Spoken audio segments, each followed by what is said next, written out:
Let us now look at a special type of process known as a cycle. Of course, since we are in thermodynamics, this is a thermodynamic cycle. We have studied processes as a change of state. So, we have an initial state and a final state. If it turns out that the initial state I and the final state F are the same, then that process is known as a cycle. Process for which the initial state and final state are the same. So, the minimal representation of a cycle would be something like this, simply a dot in the state space of the system involved, indicating both the initial state as well as the final state.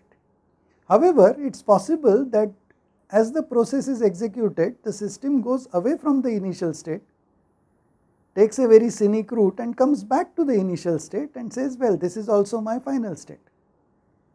So, if it executes a cycle in a quasi-static way, so we will get perhaps a cycle like this. This is the depiction of a quasi-static cycle. So, let me label it as A. So, A is a quasi-static cycle. I can have another quasi-static cycle, let me call it B. B is another quasi-static cycle. If you consider A, throughout the process the state was known because it was a state of equilibrium. But one could have, I will create another figure so as not to increase the clutter. Let us say this is the initial state as well as the final state, and then let us say that